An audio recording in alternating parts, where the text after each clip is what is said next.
A woman returns home to mourn her father and stumbles upon a strange incident in the case of her younger brother, who disappeared 27 years ago. Little does she know that her hometown is buried with secrets and sins, not just of one person. Grief was not a dull ache or a slow, steady weight pressing on her chest.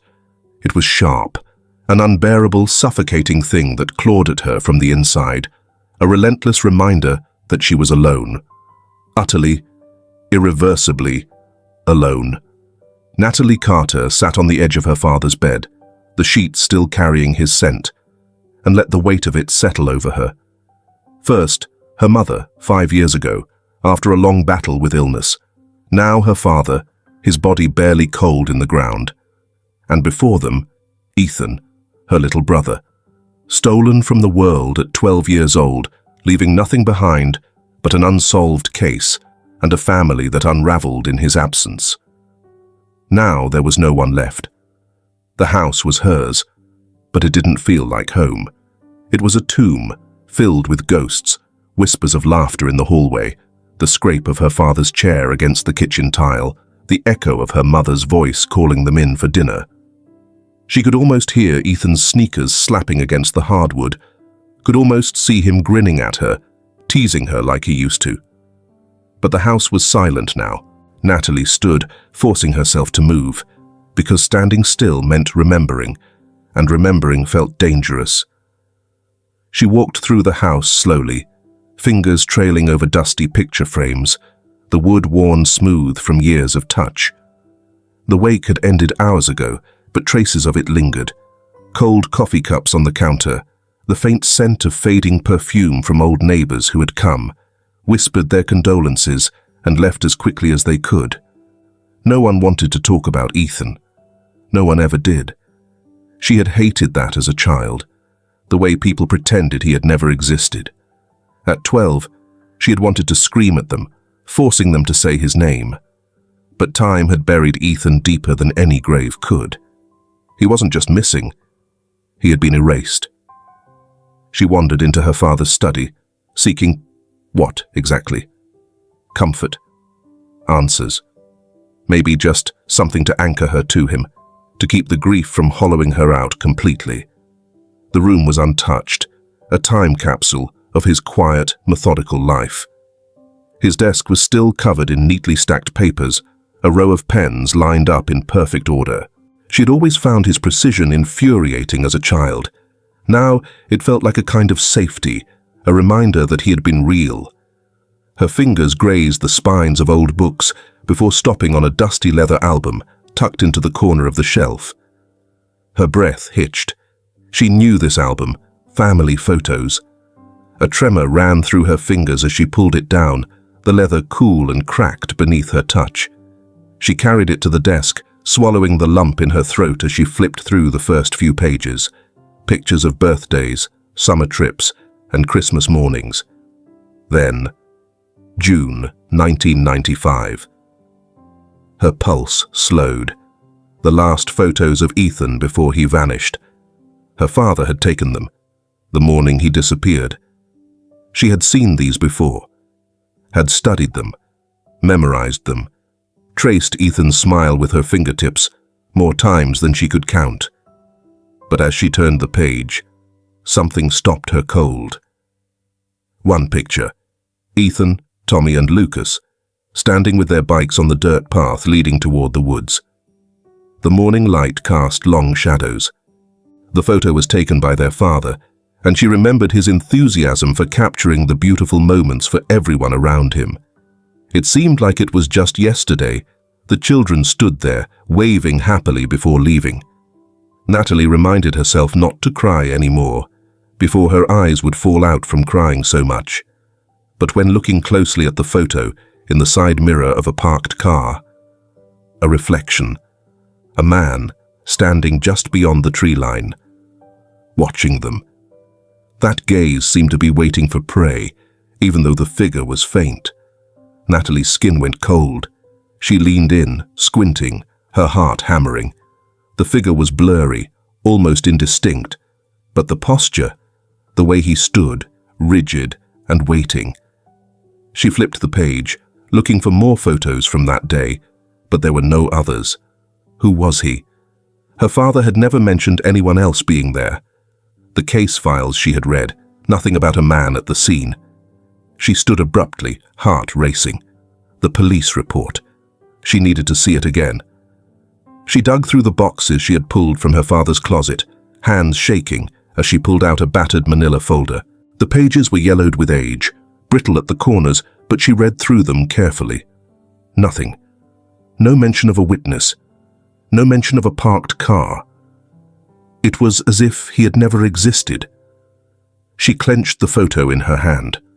Something had been erased. Something had been covered up.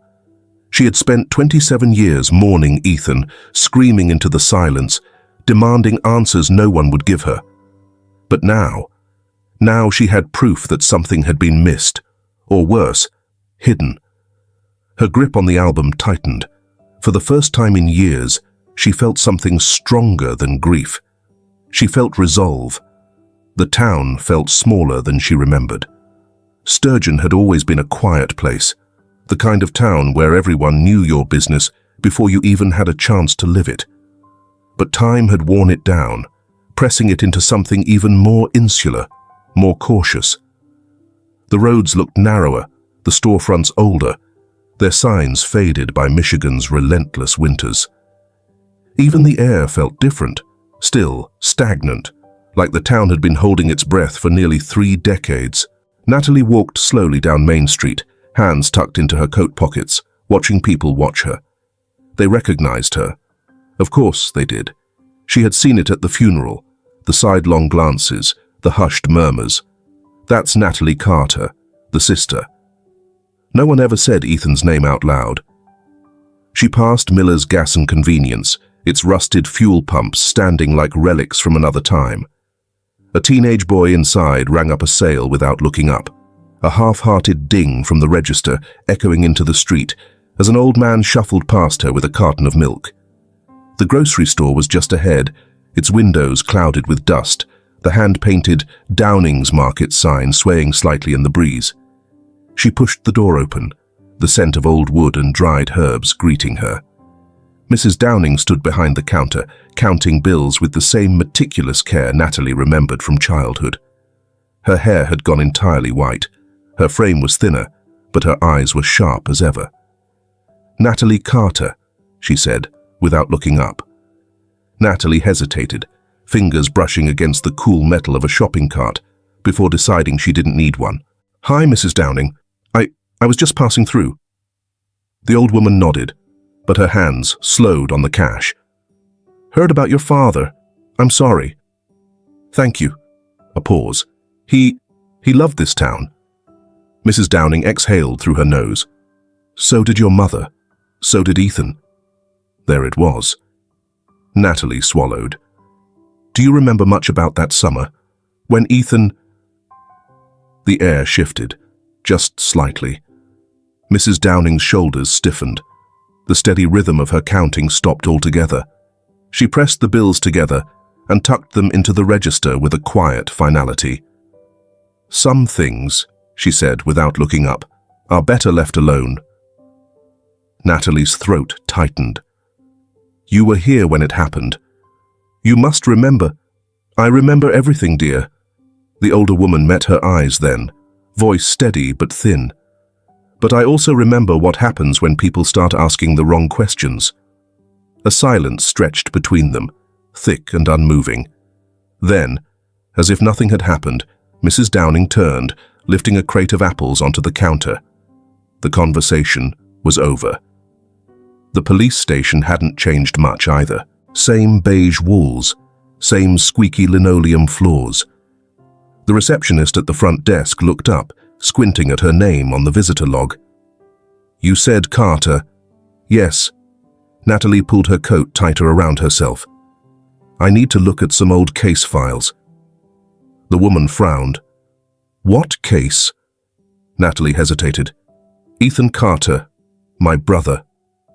The air changed again, the same way it had in the store. The receptionist shifted uncomfortably. "Hold on." She disappeared into the back office, leaving Natalie standing alone, listening to the hum of fluorescent lights. A few minutes later, a bored-looking deputy emerged, holding a thin manila folder. Too thin. "Sorry," he said, dropping it onto the counter. "Not much left." Natalie flipped through the pages, her stomach twisting. Half the documents were missing. Witness statements gone. Autopsy reports, never conducted. She scanned the last remaining report, her pulse spiking at a name. Raymond Holloway, lead investigator, case closed, 1995. Raymond Holloway's house sat at the edge of town, hidden behind tall trees and an overgrown yard, its windows clouded with grime. The once respected detective had vanished from public life after Ethan's case was closed. Some said he'd left town, others whispered he'd drunk himself into obscurity, but Natalie had found his address easily enough, almost too easily, as if the town hadn't even tried to hide it. She knocked. No answer. She knocked again, harder this time. The door creaked open just an inch, just enough for her to see a single bloodshot eye staring back at her. "Go away." Natalie's breath hitched. "Mr. Holloway, my name is... I know who you are." His voice was rough, thick with whiskey and thyme. "I need to talk to you about Ethan." The door slammed shut. She stepped back, stunned, staring at the peeling paint, at the way his hands had trembled just before the door closed. But it wasn't anger she'd seen in those eyes. It was guilt. The smell of old cigarettes and spilled beer clung to the walls of Miller's Tavern, a dimly lit bar at the far end of town. The neon sign outside buzzed, flickering between letters, as if it too had grown weary of this place. Natalie hesitated at the entrance. She had never stepped foot in here before, not even as a teenager sneaking glances at the town's rougher edges. Her father would have hated the thought of her here. But Jack Monroe hadn't exactly left her with options. She spotted him immediately. A man slouched in the farthest booth, shoulders curved inward, a half-empty glass of whiskey in front of him. His hair, once neatly combed in his newspaper column photo, had grown wild and uneven. He looked hollowed out, as if whatever fight he'd once had long since burned away. Natalie made her way over, her boots sticking slightly to the worn-out floorboards. "You're Jack Monroe?" He didn't look up. "If you're selling something, I'm not interested." "I'm not selling anything."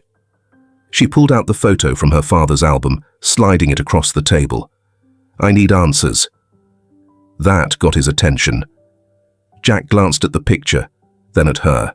His eyes sharpened, recognition, hesitation, something close to resentment flickered through them. "You're Carter's girl." "Yes, I'm Natalie." Jack exhaled, rubbing his face. "Hell of a time to bring this up, don't you think?" He gestured around them, as if the flickering beer signs and aging drunks made the conversation inappropriate. "I didn't come here for small talk," she said. Jack rolled his eyes, but she caught it, the slight tightening of his jaw, the way his fingers tapped against the rim of his glass. He was uncomfortable. She pressed. "You wrote about my brother's case, then your article disappeared. Why?" Jack gave a dry chuckle. "Because this town has a long memory, Carter." He took another sip of whiskey, and an even longer silence.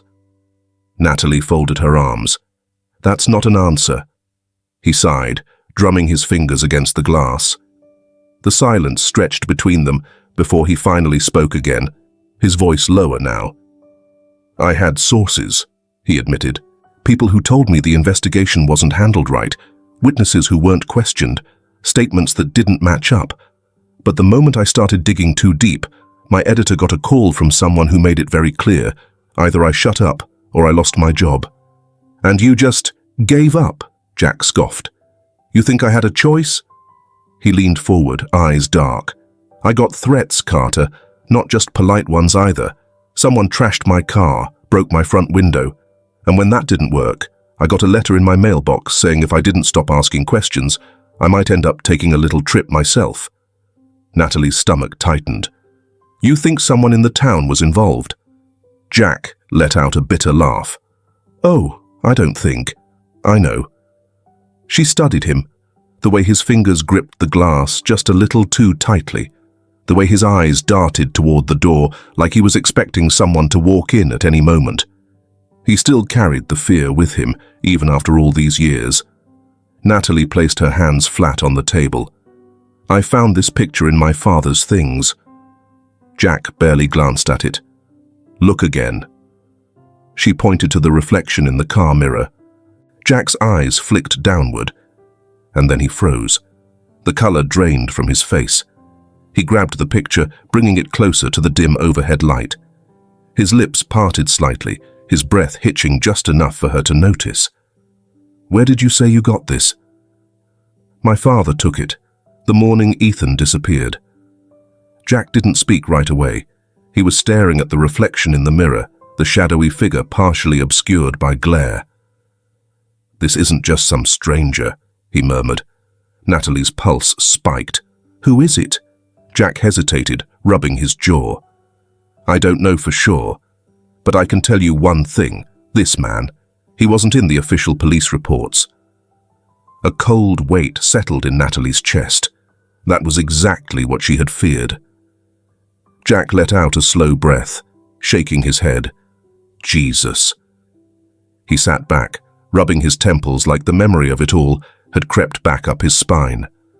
For the first time he looked at her differently. Not as an annoyance, not as another Carter stirring up the past, but as someone who was just as tangled in this mess as he was. "Are you really sure you want to do this?" Jack asked finally, voice quieter, more careful. Natalie didn't hesitate. "Yes." Jack nodded slowly, as if making peace with something in his head. He finished his drink in one sharp swallow, then pushed the glass aside. "All right." He sighed, rubbing his hands over his face. "If we do this, we do it right. No half measures, no assumptions." Natalie's heart pounded. Jack Monroe, once silenced, once forced to turn his back on the truth, had just agreed to help her. For the first time in 27 years, someone was finally willing to talk. The library smelled of dust and aging paper, the kind of place where time settled in the corners, untouched and undisturbed. Jack had insisted on coming at night. "Less eyes," he had said. "Less ears." Natalie didn't argue. The archives were tucked away in a basement room, accessible only by an old key Jack had borrowed from a friend. The overhead light flickered as they stepped inside, casting long shadows across the rows of metal filing cabinets and wooden shelves buckling under decades of forgotten records. Jack exhaled, running a hand through his unkempt hair. "All right, let's see what they didn't want me to find." Natalie hesitated for only a second before stepping forward, her fingers grazing the spines of yellowed newspapers. Each page held the weight of a town that had long since decided to forget. She found the summer of '95, flipping through headlines that felt almost absurd in their detachment. Local fair sees record attendance. Council approves new stoplight on Main. Carter boy still missing. Investigation ongoing. That was it. No follow-ups, no urgency. Just one brief article before the case faded into the background. Jack muttered a curse under his breath. They scrubbed it. Natalie looked up. "What?" "My original article." He tapped the thin stack of pages in front of him. "I wrote a whole damn series on Ethan's disappearance. Every lead, every inconsistency, every gap in the official story. It should be here." He tossed a newspaper aside. "But it's not." She swallowed hard. "They erased it." Jack's jaw tightened. "Not just me." He held up another article, this one barely legible from overexposure to light, a sign of intentional fading. "Look at this. It's a quote from one of the witnesses, some guy who saw a car near the woods that morning." Natalie leaned in. "What happened to him?" Jack frowned. "No idea. His statement isn't in the police reports." Her fingers brushed over the ink, over words that should have meant something, but were now little more than whispers in a void. And then she saw it. A name. Ed Grayson. The drive to Ed's cabin was long, the trees lining the road gnarled and bare, reaching toward them like something out of a nightmare. Jack gripped the wheel tighter. I interviewed him once. Briefly. Natalie turned to him. And? Jack let out a humorless chuckle. He told me a story about a truck. A blue pickup parked near the trail that day. Said he saw someone sitting inside, just waiting. Natalie felt the hairs on her arms rise. And no one followed up? Jack shook his head. Cops ignored it. Said he was old, half senile. He glanced at her. The thing is, I believed him. The cabin emerged from the trees like a forgotten relic, its wooden frame dark with rot, the porch sagging under years of neglect. Smoke curled lazily from the chimney, but otherwise, it looked abandoned. Natalie and Jack stepped out of the car. Jack knocked once, then twice. A long pause. Then, the slow creak of wood as the door cracked open. Ed Grayson was thinner than she expected. His beard wild, eyes sharp, despite the weathered lines cutting through his face. He stared at them for a moment, before finally speaking. I wondered when someone would come back asking about that truck. Natalie stiffened. You remember? Ed let out a short laugh. I never forgot. Inside, the cabin was cluttered but warm, the scent of burning wood mingling with something older, something like dust and time. Ed leaned back in his chair, watching them carefully. You want to know about that day? Natalie nodded. Ed sighed, rubbing a hand over his face. I was out near the trail early that morning, checking for storm damage, and I saw it, an old blue pickup, parked just past the tree line. Jack leaned forward. Did you see who was driving it? Ed hesitated. Then, finally, yeah, I did. The silence that followed felt thick, heavy with something unspoken. Natalie's heart pounded. Who was it? Ed met her gaze, his voice quieter now. Daniel Brooks. She barely heard Jack curse under his breath. The name hit her like a punch to the gut. Daniel Brooks, the former police chief's brother. The man whose record had been wiped clean more times than anyone could count. Ed's fingers tapped against the arm of his chair. I told the cops. Told them exactly what I saw. You know what they told me?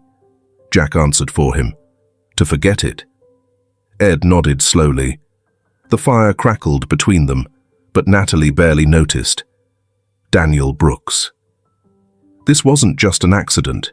It had never been an accident. Natalie hadn't thought about that day in years.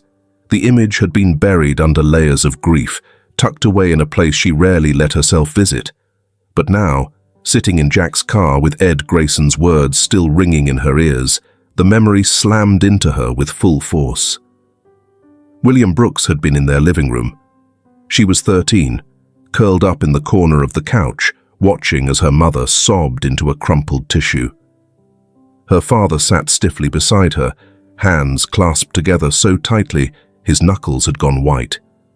And there was William, the town's respected police chief, standing in front of them, offering the kind of empty words people give when they don't know what else to say. A terrible accident, he had said. We're doing everything we can, but... He never finished the sentence. Her mother had nodded, desperate to believe him. Her father had shaken his hand, voice hoarse, as he thanked him for all the hard work. Natalie had sat there, staring at the man who was supposed to be the town's protector, the man her parents trusted. And she had believed him too. But he had lied. His brother was here. Back in the present, Jack's voice cut through the silence. Are you okay? Natalie blinked, the memory dissolving like mist. She realized she had been gripping her seatbelt, fingers numb from the pressure. She forced a nod. Just thinking. Jack didn't push. Instead, he drummed his fingers against the steering wheel. If Daniel Brooks was there that day, we need to find out why. Natalie exhaled slowly. We start with his history.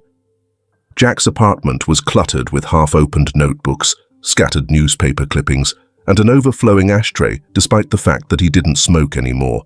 He had once been a damn good journalist, and even though the town had tried to erase his work, the evidence of his obsession remained in stacks and folders, tucked into every available surface. He booted up his laptop, tapping in Daniel Brooks's name. A few mugshots appeared, grainy but unmistakable.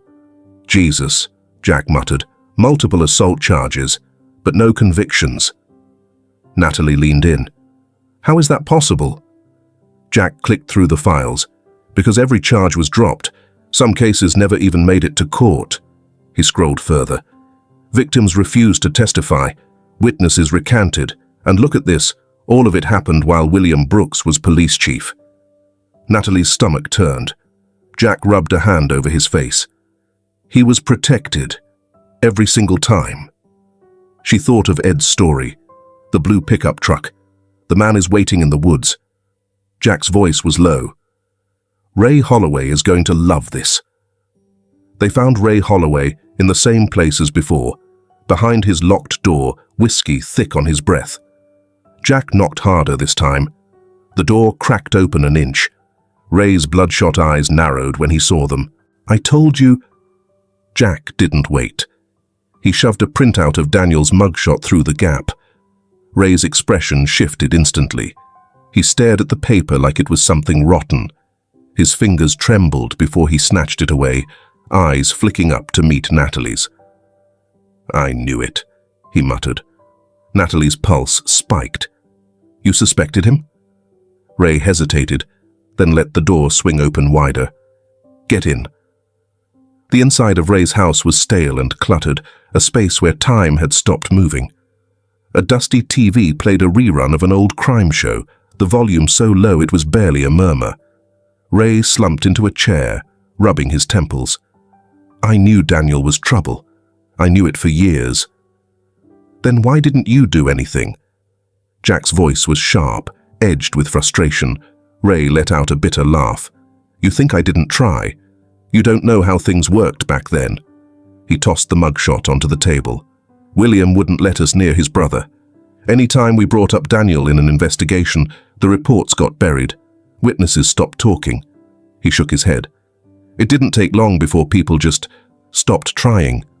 Natalie gritted her teeth. You stopped trying. Ray flinched but didn't deny it. She took a breath. Ed Grayson saw Daniel's truck at the scene that day. Ray's head snapped up. Jack folded his arms. That's why we're here. We need everything you've got on Daniel. We're not letting this die like last time. Ray exhaled slowly. I don't have much left, but I do remember one thing. They waited. Ray leaned forward. In the summer of '95, Daniel was drowning in gambling debt. Owed money to people he couldn't afford to piss off. Natalie's skin prickled. Who? Ray shrugged. A lot of guys ran bets back then, but the ones Daniel owed, they weren't the kind of people who let debts go unpaid. Jack grabbed his phone. I know someone who might know more. He stepped into the next room, already dialing. Ray's gaze settled on Natalie. You really think you can fix this? His voice was quieter now.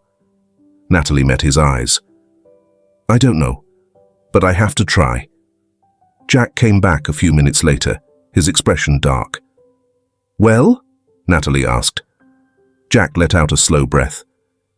I called an old source from the casinos. He remembers Daniel from back in the day. Says he was desperate that summer, talking about a way to make quick money. Ray muttered a curse. That's not good. Natalie frowned. Quick money? How? Jack hesitated. He wouldn't say, just that whatever it was, it involved people who don't forgive debts. A heavy silence settled over the room. Natalie knew what they were all thinking. The easiest money in the world wasn't a bet. It was a deal, a trade. She swallowed hard. You think Daniel? Jack didn't let her finish. We need to find him. The first call came at 2:17 a.m. Natalie woke with a sharp inhale, the kind where your body senses something is wrong before your mind catches up. The motel room was dark, the glow from the street lamp outside casting long shadows through the thin curtains. The phone on the nightstand buzzed again. Unknown number. She let it ring. Then, silence. Then, a voicemail.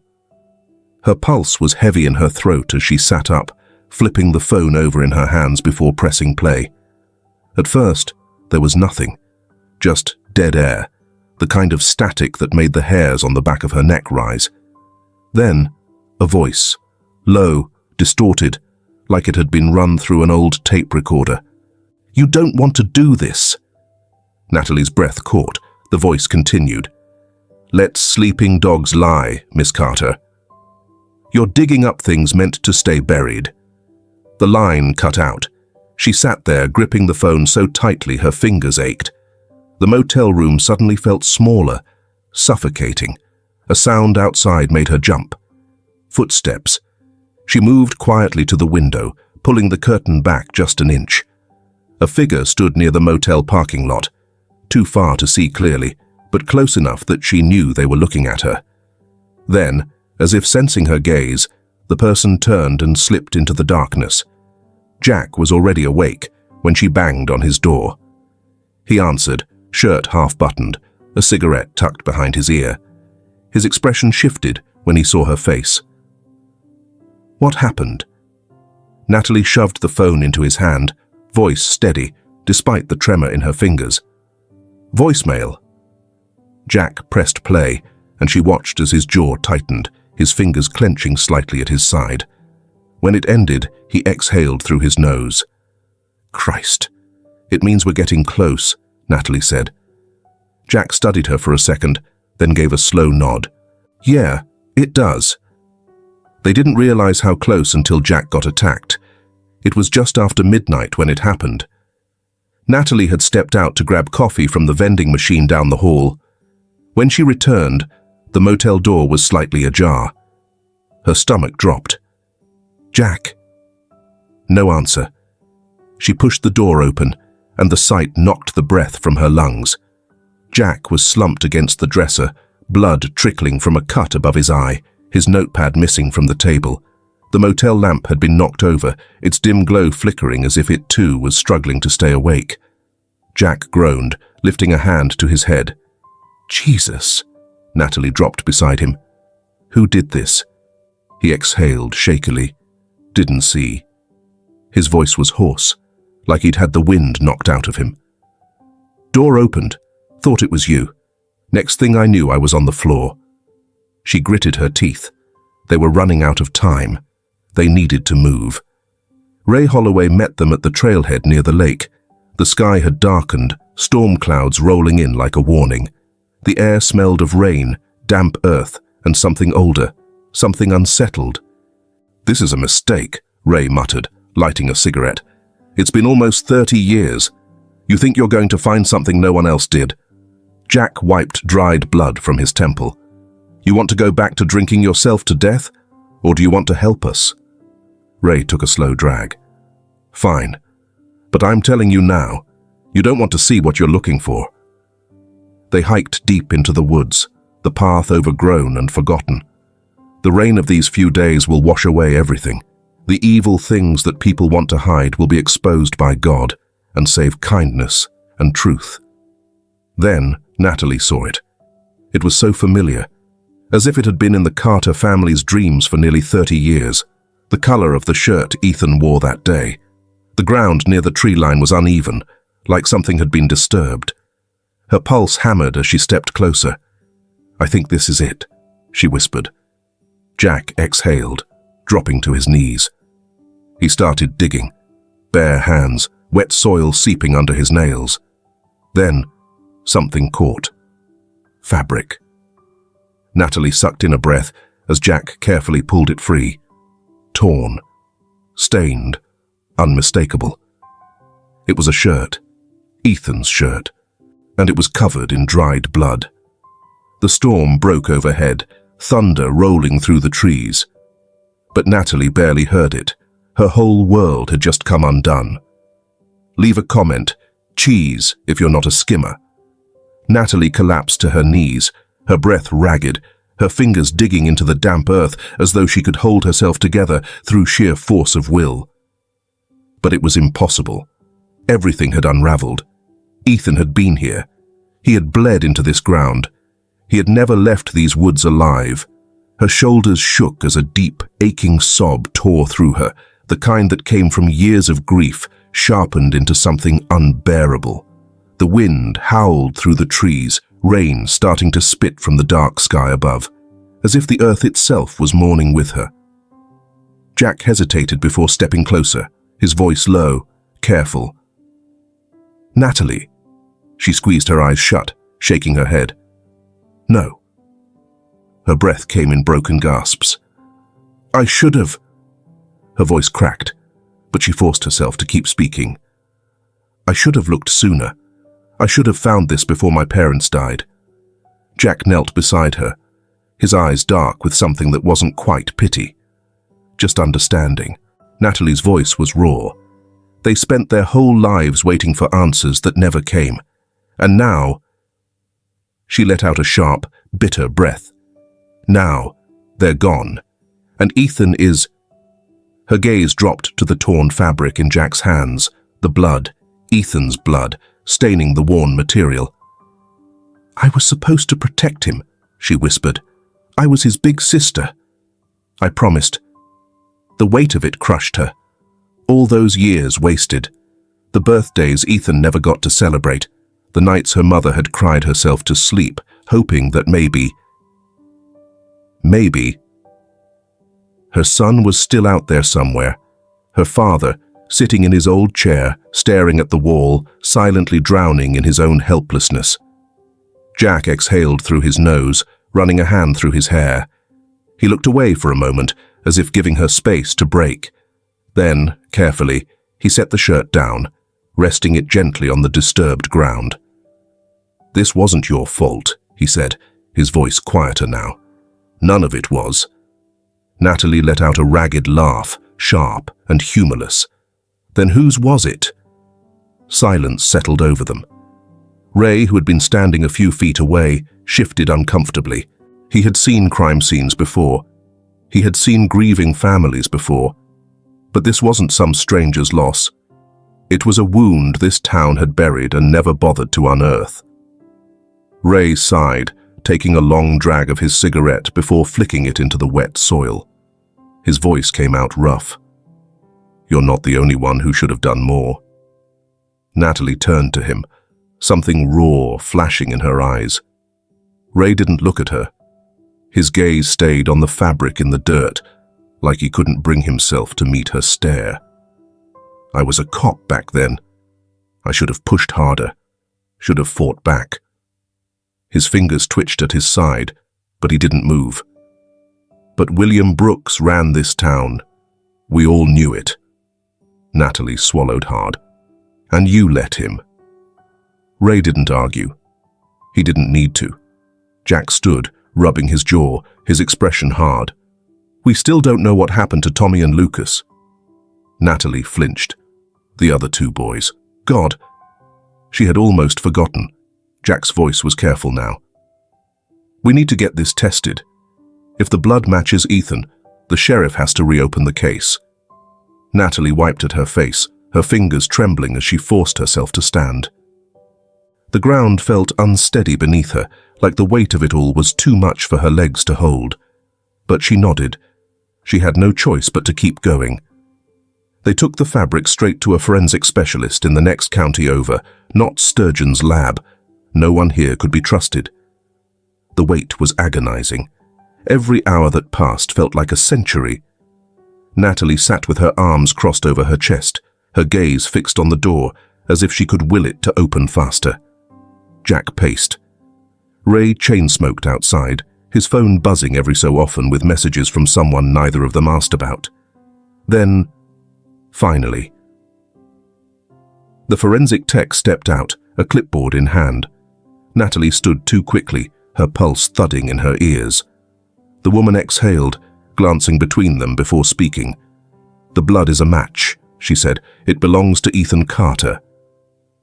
Jack let out a slow breath. Ray muttered something under his breath, rubbing at his temple. Natalie just stood there. It was real. Ethan was dead. She had known it the moment she saw the fabric, but hearing it confirmed, it felt like a blow to the chest. Her throat burned, but she forced herself to stay standing. "We need to take this to the sheriff." Jack nodded. No more delays, no more silence. Sheriff Tom Harris leaned forward, hands clasped on his desk. His office was small, cluttered, a stark contrast to the man himself, who looked like he barely fit behind the desk. He listened without interrupting as Jack laid out the facts, sliding the forensic report across the wood. The sheriff glanced at it, then at them. "You sure about this?" His voice was quiet, measured. Jack scoffed. "Did you even read the damn report?" Harris ignored him, his sharp gaze settling on Natalie.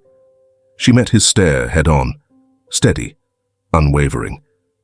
"We have Ethan's blood," she said, her voice cold. "In the woods where he disappeared. You tell me if that's enough." Harris exhaled, leaning back. He tapped his fingers against the desk for a long moment before finally speaking. "I'll reopen the case." Natalie's hands curled into fists at her sides. A mix of relief and rage burned through her. It had taken 27 years for someone in this town to say those words. Jack exhaled through his nose, arms crossed. "And Daniel Brooks?" Harris's jaw ticked. "We'll find him." Natalie nodded, but something deep in her gut told her. Daniel Brooks wasn't going to be easy to catch. Jack had always been good at finding people who didn't want to be found. It was a skill that had kept him in the business longer than he should have been, even after the town had buried him and his career. And now, as he sat hunched over his laptop in his cramped motel room, cigarette smoldering in the ashtray beside him, he felt the old instincts kick in. "Got something," he muttered. Natalie, sitting cross-legged on the bed, looked up sharply. "Where?" Jack exhaled through his nose. "Daniel Brooks is using a different name, David Lawn. Been living off the grid in some backwoods town in Kentucky." He turned the screen toward her, showing a grainy DMV photo. "Not much, but it's enough." Ray, who had been nursing a beer by the window, set it down with a quiet thunk. "That's not exactly next door." Jack shrugged. "Doesn't matter. We go now." Natalie stood. "Then let's go." Ray groaned, rubbing his face. "Jesus, you two are the most impatient people I've ever met." Jack smirked. "Coming from a guy who sat on a crime for 27 years? Ray shot him a glare. "You still got that black eye? 'Cause I can fix the other one." Natalie wasn't listening. She was already grabbing her coat. They didn't wait for the police. The drive to Kentucky was long and uneasy, the kind of silence that made you feel the weight of everything left unsaid. Ray drove, his hands gripping the wheel a little too tightly. Jack was in the passenger seat, flipping through old notes, checking maps, making calls to his last few contacts. Natalie sat in the back, staring out at the endless stretch of highway, her fingers curled around the photo of Ethan. She had spent years wondering if he had been scared, if he had cried out for her, if, in those last moments, he had believed she would come for him. And now, the man who had taken him, who had stolen every future Ethan was supposed to have, was just a few hours away. She swallowed the lump in her throat and gripped the photo tighter. Not much longer now. They reached the town just before dusk, parking a few blocks away from the trailer park where Daniel had been living. Jack handed Natalie a pair of binoculars. "Spot him before we move." She pressed them to her eyes, scanning the row of rusted trailers, their windows boarded up or covered with sheets. Then, movement. A man stepped onto a sagging porch, lighting a cigarette with shaking fingers. Daniel Brooks. Natalie's stomach twisted. He was thinner than she remembered from old mugshots, his once broad shoulders now hunched, his face lined with age and something else. Paranoia. "He knows someone's coming," Jack muttered, watching him. "Look at him. He's nervous." Ray nodded. "Guilt does that." They waited, the minutes stretching long and unbearable. No police yet. Jack's fingers twitched at his side. Something's wrong. They should be here by now. Natalie's heart pounded. What if he runs? As if in answer, Daniel suddenly froze, his body going rigid. And then, he turned, his eyes locked onto them. Natalie felt it like a shock to the spine. Daniel's face twisted, recognition dawning like a slow, creeping horror. Then, without hesitation, he bolted. Shit! Jack was already moving, throwing open the car door. Daniel lunged off the porch, sprinting toward the tree line at the edge of the trailer park. Ray cursed, fumbling for the ignition. But before anyone could react, the sirens came. Bright, blinding blue and red lights flooded the street, tires screeching against pavement as squad cars swarmed the lot. Daniel skidded to a stop. Trapped, officers spilled out, guns drawn. Hands where we can see them! For a moment, it looked like Daniel might run anyway, might throw himself into the trees, into the unknown. But then, his shoulders sagged. Slowly, he raised his hands. An officer tackled him to the ground, knees pressing into his back. He yelled something, but Natalie couldn't hear over the roaring in her ears. She stepped forward, her breath coming in shallow bursts. Daniel looked up at her, and for the first time, she saw something in his eyes. Not anger, not defiance, shame, or maybe it was fear. He looked away before she could tell which. As they hauled him into the back of the squad car, Natalie exhaled. This wasn't over, but it was finally beginning. The interrogation room smelled of stale sweat and desperation. Daniel Brooks sat hunched over the metal table, hands cuffed, fingers twitching, his knee bouncing under the table. The overhead light was harsh, casting sharp shadows that made the hollows of his face even deeper. For the first hour, he had said nothing. Tom Harris leaned forward, elbows resting on the table, his voice level. "You know why you're here, Daniel." Daniel exhaled through his nose, staring at the scuffed surface in front of him. Ray, standing near the door, folded his arms. "This is your chance. You don't talk now. It's only going to get worse." Nothing. Jack stood behind the two-way mirror, watching. His notepad was open, but he hadn't written a single word. Natalie stood beside him, arms crossed so tightly it was a wonder she hadn't cut off circulation. Daniel looked different now, stripped of his escape, stripped of the shadows he had hidden in for decades. There was no trailer to run to, no brother to cover for him. Just the truth. And the truth was waiting. Tom sighed, sliding something across the table. Ethan's torn shirt. Daniel's whole body went rigid. The blood had long since dried, the fabric stiff and brittle, but it still carried weight, the undeniable, inescapable weight of what had been done. His breath hitched, and for the first time since being dragged into the room, he looked up. His face was tight, his eyes darting to the shirt, then to Tom, then to Ray, as if measuring the space, calculating his options. But there were none. Ray's voice was quiet. "We found him, Daniel." A beat of silence. Then, a crack in the dam. Daniel swallowed hard, his shoulders caving inward. His knee stopped bouncing, his fingers curled inward, knuckles whitening. And then, in a voice that was barely above a whisper, he said it. "I didn't mean to kill him." Natalie's breath caught. Jack finally moved, flipping open his notebook, the pen scratching against the paper. Tom's expression didn't change. "Start talking." Daniel's hands trembled as he ran them through his graying hair. "I was in debt," he muttered. His voice was hoarse, thick with something between exhaustion and fear. "Owed money to the wrong people. Couldn't pay it back." He exhaled shakily, pressing his palms to his face. "I needed a way out. Fast." Tom's voice was careful. "What did you do, Daniel?" Daniel winced, as if the weight of the words had already broken him. He opened his mouth, closed it, then started again. "There was a guy," he rasped. "A contact through the gambling circuit. Told me there were Buyers. His hands clenched into fists. People who paid a lot for kids. The room stilled. Natalie's nails dug into her arms. Her stomach lurched.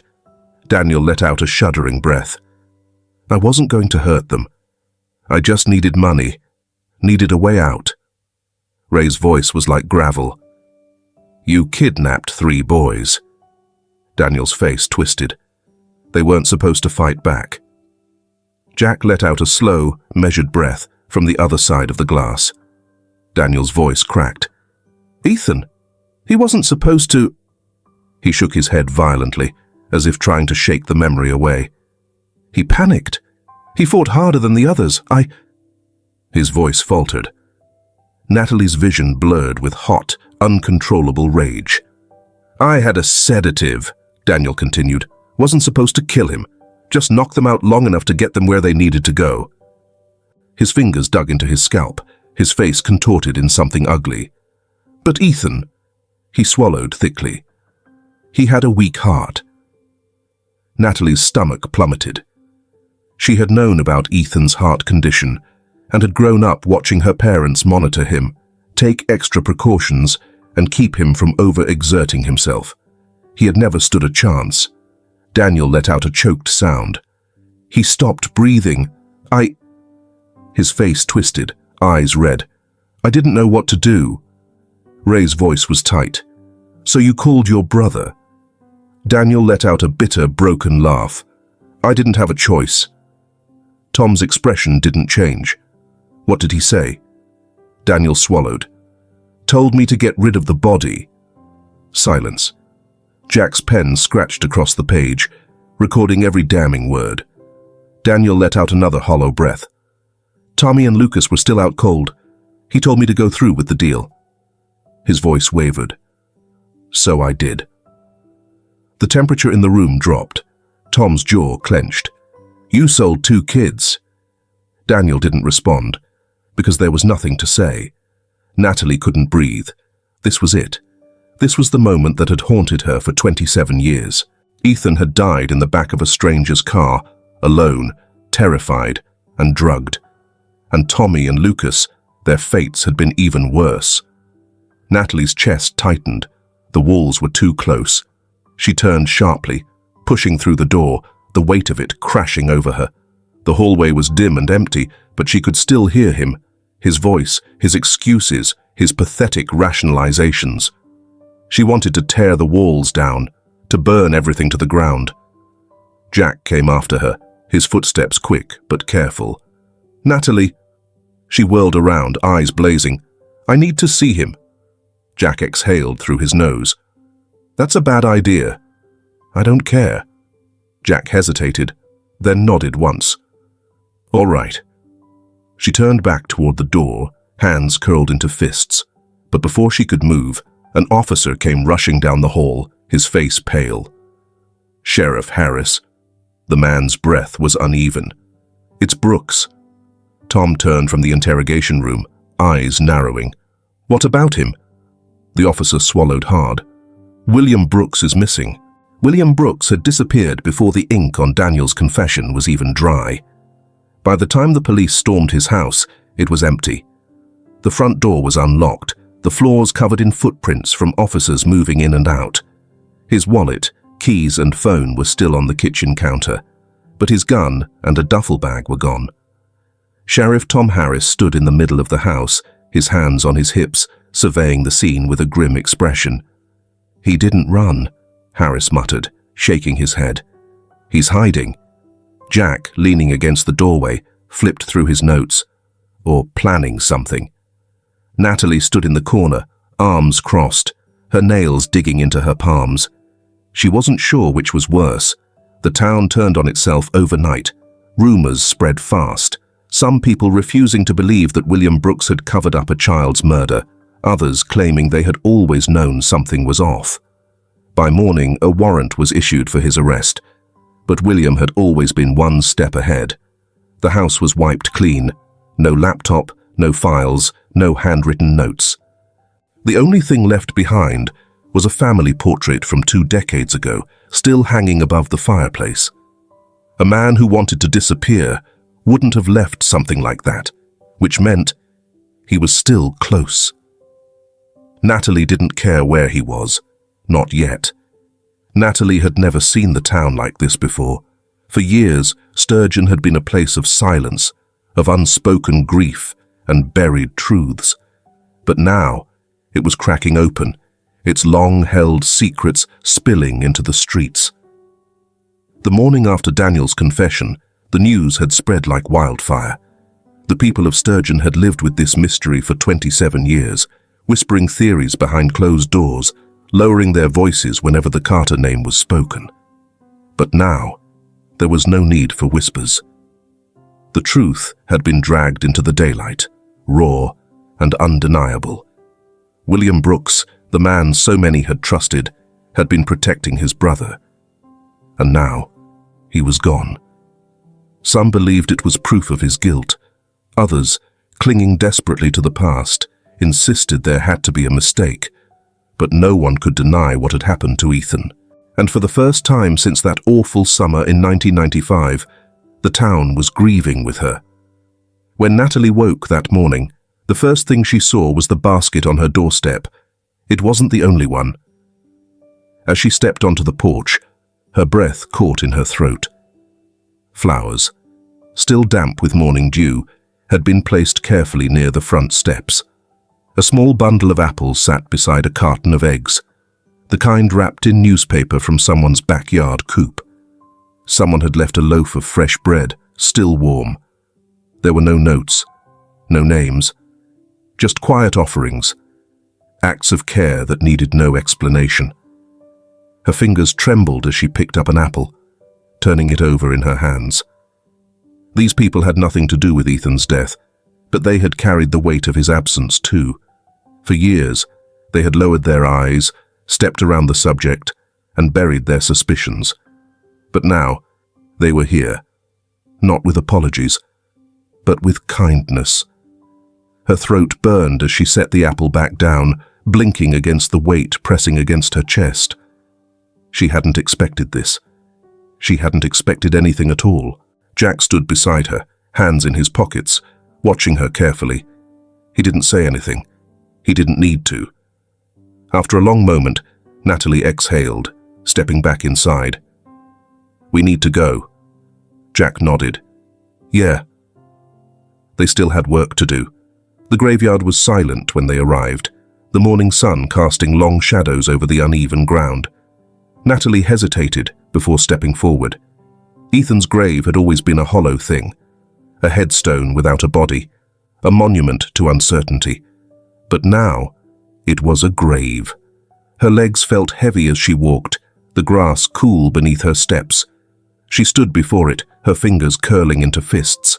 She had imagined this moment for so many years. She had dreamed of standing here with answers, of telling Ethan that she had finally found the truth.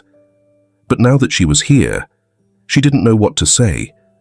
Jack and Ray stood behind her, their presence steady but unintrusive. She swallowed against the lump in her throat, her voice barely above a whisper. "I found you." Her breath shuddered. "I should have done it sooner." Her hands trembled as she reached out, tracing his name on the cold stone, a name that had become a ghost. "You waited for so long," she whispered, "and I left you here." Her chest ached, her heartbeat thudding in her ears. Jack shifted beside her. "You didn't leave him." Natalie exhaled sharply, closing her eyes. For years, she had blamed herself, for leaving town, for moving on, for surviving. But Ethan had never been forgotten, not by her, not by her parents, not by the town that had, in its own broken way, mourned him. Her voice was steadier when she spoke again. "We have Ethan's truth." She turned, meeting Jack's gaze. "But we still don't have Tommy or Lucas." Jack nodded, grim determination settling into his features. "Then that's where we go next." Ray let out a slow breath, rubbing his temple. "You two don't know how to quit, do you?" Natalie almost smiled. "No," Ray huffed, shaking his head. "All right, then let's find the bastards who took them." As they walked back toward the car, a strange feeling settled in Natalie's chest, like something was watching. She stopped. Her gaze drifted beyond the iron fence, past the rows of headstones, and then she saw it. A car, dark, unmoving, waiting. A shadow behind the wheel, watching from a distance. Her stomach tightened, and then, as if sensing her attention, the engine hummed to life. The car rolled away, disappearing down the road. Natalie exhaled, her pulse pounding. Jack followed her gaze. "Think that was him?" Natalie didn't answer, because she already knew. William Brooks was still out there, and he wasn't finished running. The town of Sturgeon was waking up, but it was not the same town it had been before. The truth had cracked something open, and now there was no closing it back up. For years, people had kept their heads down, avoided the Carter family's tragedy like an uncomfortable stain they didn't know how to clean. But with William Brooks on the run, no one could pretend anymore. The morning was grey and quiet, the weight of revelation still settling over Sturgeon like a fog. But there was movement. For the first time in 27 years, people were talking, not in hushed whispers, not in avoidance, in reckoning. Natalie barely slept. Her mind was a storm of memories and possibilities, of the past she had uncovered and the future she had to chase. By dawn, she was already at Jack's motel room, knocking sharply. The door opened to reveal Jack, half awake, coffee in hand, notes scattered across the desk behind him.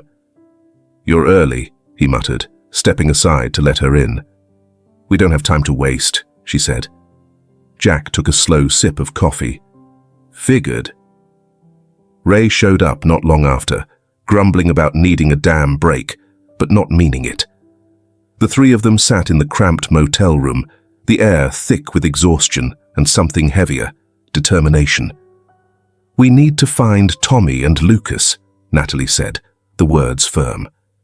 Jack nodded, flipping through a worn notebook. "I started digging through missing children reports from the Midwest in the late 90s. Some cases match the timeline." Ray leaned against the wall, arms crossed. "And Daniel's buyers?" Jack exhaled through his nose. It wasn't just local. The ring stretched across state lines. Some of it even reached Mexico and Canada. Natalie's stomach turned. "They could be anywhere," she murmured.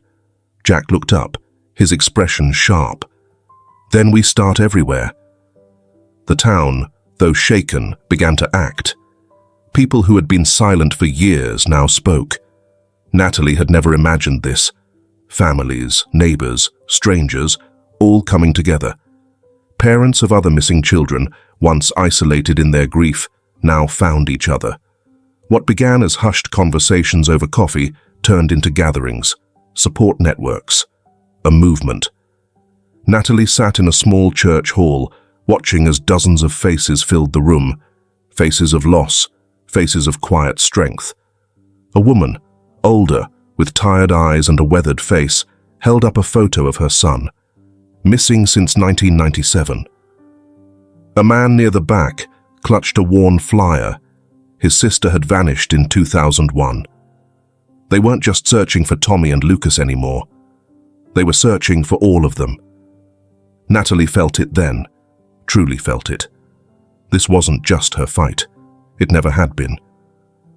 Jack's article broke 3 months later. It was everywhere. The Brooks cover-up, the trafficking ring, the failures of the town's justice system, all laid bare in print. It reignited national attention, pulling in investigators, reporters, the kind of pressure that forced action. Natalie sat at her kitchen table, a newspaper spread in front of her, Jack's byline bold across the page. It felt surreal, but it wasn't over. Not even close. And then, the calls started coming in. From social workers who had seen faces that seemed too familiar. From truck stop employees who had memories of scared kids passing through. From foster parents, ex-cops, people who had spent years wondering if the child they once saw had ever made it home. Some were dead ends, some were not. Jack's phone buzzed. He answered, listened, and his face changed. When he hung up, his voice was quiet, but electric, with something dangerous and sharp. "We've got a lead." Natalie exhaled slowly, and then she stood. "Then we go." If this film touches your heart, leave your mark with a like, and don't forget to subscribe to our channel to explore more meaningful stories with us. And if you enjoyed this story, please share it with your friends on WhatsApp. And now, share your feelings with us and tell us your own stories. Every word you share is a building block that helps create our strong and enduring community. Together, we'll create a warm space where everyone can share and connect. Finally, don't miss the incredible stories coming your way soon. We're always here to bring you the best selections, full of deep values yet entertaining. See you there.